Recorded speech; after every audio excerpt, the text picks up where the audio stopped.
तो ऐसा हो।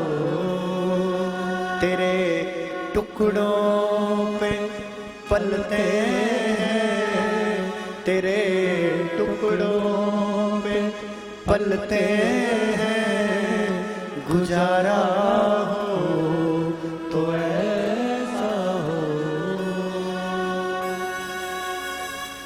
रहो तुम सामने मेरे, नजारा हो तो ऐसा हो।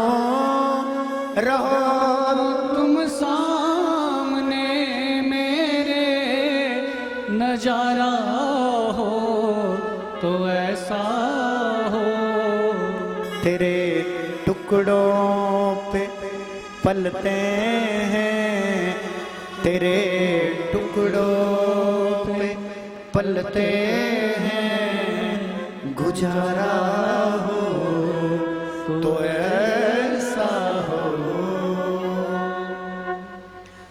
करम है आपका मुझ पर मेरे कान्हा मेरे मोहन, करम है आपका मुझ पर मेरे कान्हा मेरे मोहन। तेरे टुकड़ों पे पलते हैं, तेरे टुकड़ों पे पलते हैं, गुजारा हो तो ऐसा हो। तेरा दर मिल गया मुझको, तेरा दर मिल गया मुझको, सहारा हो तो ऐसा हो। तेरे टुकड़ों पे पलते हैं, तेरे टुकड़ों पे पलते हैं, गुजारा हो तो ऐसा हो। तेरा दर गुजारा ऐसा हो जैसा हम कर रहे महाराज, उसी का दिया खाते हैं, उसी के टुकड़े पर पल रहे हैं, उसका सहारा अवलंबन मिल जाए तो कुछ आवश्यकता नहीं महाराज, उसका एकमात्र सहारा हो जाए, उसका अवलंबन हो जाए।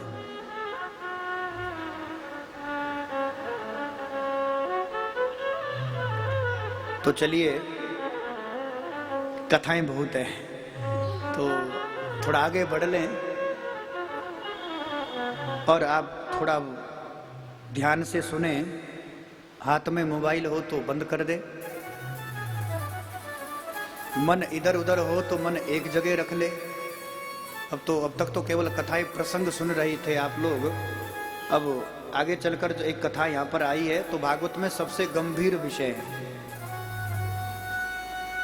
नारद जी ने राजा प्राचीन ब्रही को ब्रह्म विद्या का उपदेश दिया है, और थोड़ा ब्रह्म विद्या है तो थोड़ा संभल कर ही लेना उसे। सच्चिदानंद भगवान के।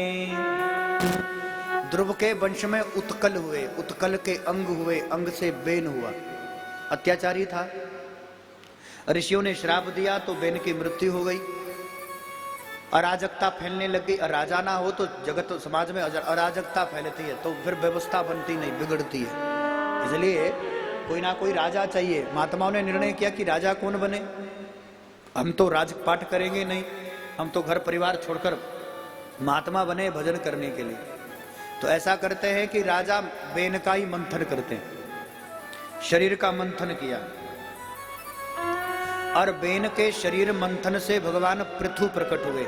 बोले पृथु भगवान की। प्रजा ने हाहाकार मचाई, पृथु को प्रणाम किया। बाबा प्रभु आप आए हैं, ओह भाग्य, अन्यथा सब अकाल से मर रहे हैं। जहां देखो जगत में हर जगह अकाल ही पड़ रहा है। धरा वसुंधरा ने अन्न उगाना बंद किया है, कहीं सूखा पड़ा है तो कहीं अतिवृष्टि होती है, कई लोग भूकंप से मर रहे हैं तो कहीं बड़े बड़े पहाड़ी नीचे आकर के खिसक करके गिर जाते हैं।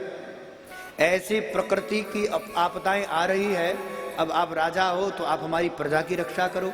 अब तो महाराज भगवान पृथु ने तलवार निकाली और धरा वसुंधरा को मारने के लिए दौड़े, लेकिन उसी समय वसुंधरा गाय बनकर के प्रकट हो गई। और सनातन धर्म में गाय गाओ विश्वस्य मातरम, गाय विश्व की मां है। इसलिए गौ हत्या, गाय का वध करना, ब्रह्म हत्या, ब्राह्मण का वध करना हमारे यहां सबसे बड़ा अपराध माना है। सबसे बड़ा अपराध है गौ हत्या, उसके बाद दूसरा बड़ा अपराध है ब्रह्म हत्या। किसी ब्राह्मण का अपमान करना, केवल वध करना ही नहीं, ब्राह्मण का वध नहीं कहा है, दैहिक वध ही ब्राह्मण का वध नहीं है। किसी ब्राह्मण का अपमान करके उसको अपमानित करना भी ब्रह्म हत्या का ही दोष, पाप उस व्यक्ति को लगता है। और महाराज, केवल गाय का वध करना ही गौ हत्या नहीं है।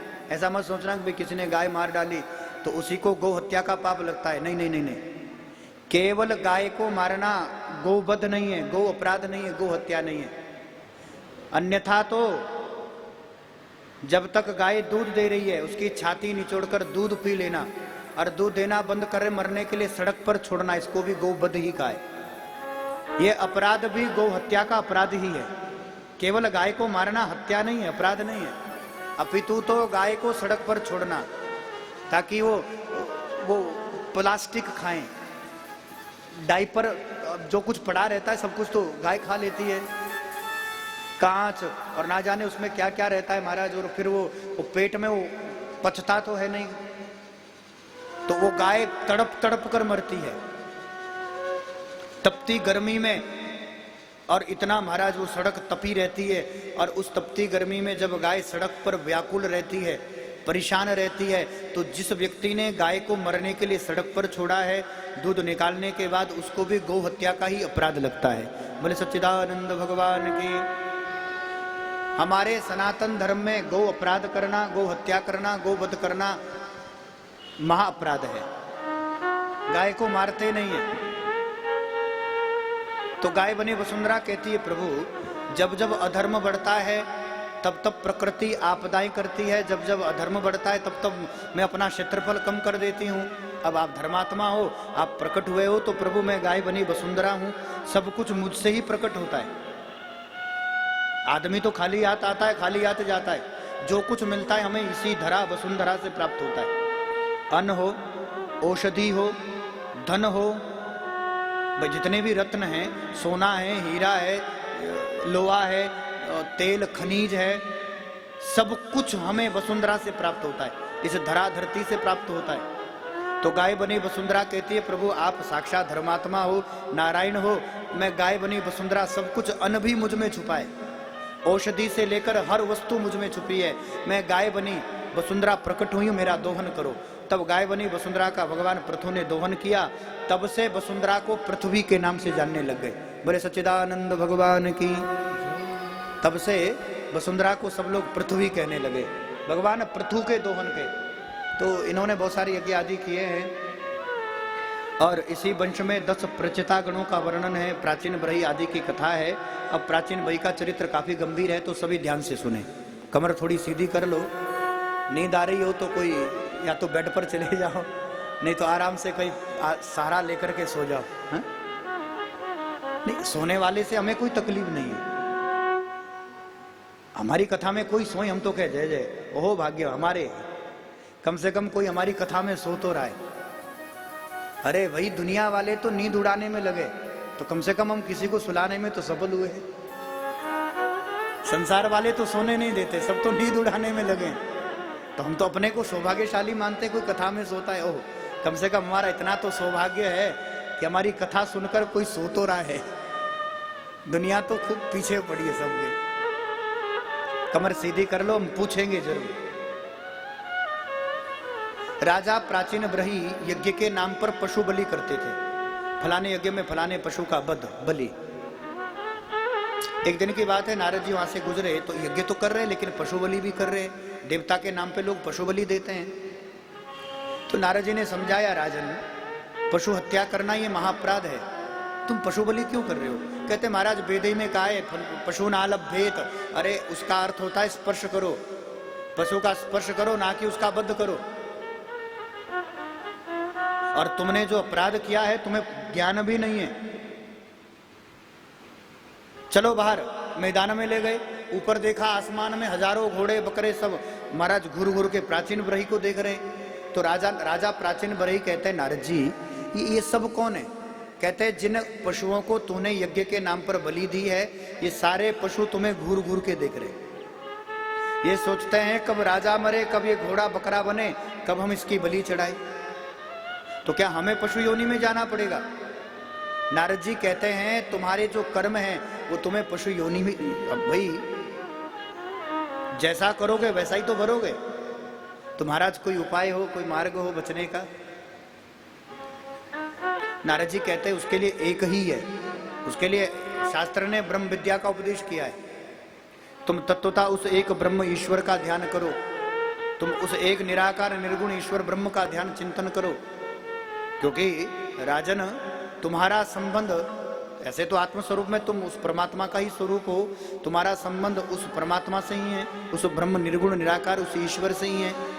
तो राजा प्राचीन ब्रही कहते हैं महाराज ये आत्मा परमात्मा ब्रह्म निर्गुण निराकार ये हमारे समझ में नहीं आता।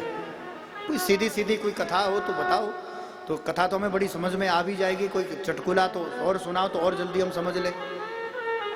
कथा से अच्छा कोई हंसने वाली बात हो तो आदमी खूब हंसते हैं, और खूब बढ़िया चटकुले सुना दो तो लोग कहते अरे महाराज आज तो बढ़िया कथा हुई। उनसे पूछो क्या कथा हुई? कहते हंसने का मजा आया, आनंद आ गया आज तो लोग चटकुलों को ही आनंद समझ लेते। बोले भक्त वत्सल भगवान की। एक पंडित जी थे, ऐसे समझो कथा कर रहे थे, सब श्रोता बैठकर कथा सुन रहे थे। अच्छा पंडित जी बार बार कहते थे माताओं कीर्तन में ताली बजाओ आनंद आएगा। तो माता बेचारी भोली भाली तो रहती है, खूब कीर्तन करती, खूब तालियां बजाती, खूब आनंद में। तो फिर कथा होती, आधे घंटे बाद फिर कीर्तन करते, फिर कहते ताली बजाओ आनंद आएगा। तो सब तो माताएं ताली बजाती, लेकिन उनके बीच में एक देवी हर चारों तरफ घूम घूम के देखती किधर से आएगा। पंडित जी कह रहे हैं आनंद आएगा, तो पंडित जी झूठ तो नहीं बोल रहे, शायद जरूर आएगा, शायद इधर से आएगा कि उस वाले दरवाजे से आएगा। तो देवी का मन कथा में ना होता, वो चारों तरफ घूम घूम के देखती। पंडित जी कह रहे हैं तो जरूर आनंद आएगा। तो अब उसका मन कथा में तो कम होता, थोड़ा देर कीर्तन होता, पंडित जी फिर कहते ताली बजाओ आनंद आएगा। और उस आनंद के चक्कर में वो चारों तरफ घूम घूम के देखते, कोई सच में तो नहीं आएगा। क्यों? क्योंकि उसके पति का नाम था आनंद। क्या नाम था? तो पंडित जी तो दूसरे आनंद की बात कर रहे हैं, उसे लगा हमारे पति आएंगे। अच्छा एक चीज और है, कथा में पति आवे तो सो तो अच्छी बात है, लेकिन समस्या ये थी इसके जो पति आनंद थे ये सुबह ही पूरी बोतल लगा करके उठते तो चाय के बदले बोतल चलती। तो पत्नी को लगा कहीं हमारे वाले आनंद आ गए तो हो गई कथा, फिर हो गई पंडित जी की कथाएं हैं। तो बेचारी का मन ना लगता, रोज रोज परेशान हो गए। पंडित जी रोज कहते आनंद आएगा। तो आज सुबह पीता था तो देवी ने सोचा पीता तो एक और पिला दो, तो थोड़ा एक दो गिलास और पिला दिया, पूरा टुन सुबह। अब आनंद तो टल्ली है, पीकर पत्नी को कथा में जाना है, दौड़ दौड़ कर भाग भाग कर जल्दी भोजन खाया, प्रसाद लिया, दरवाजा बंद किया और कुंडी लगाकर बड़ा सा ताला लगाया और लगाकर आराम से बैठी। कहते कितनी कीर्तन ताली बजवा लो आनंद नहीं आ जाएगा।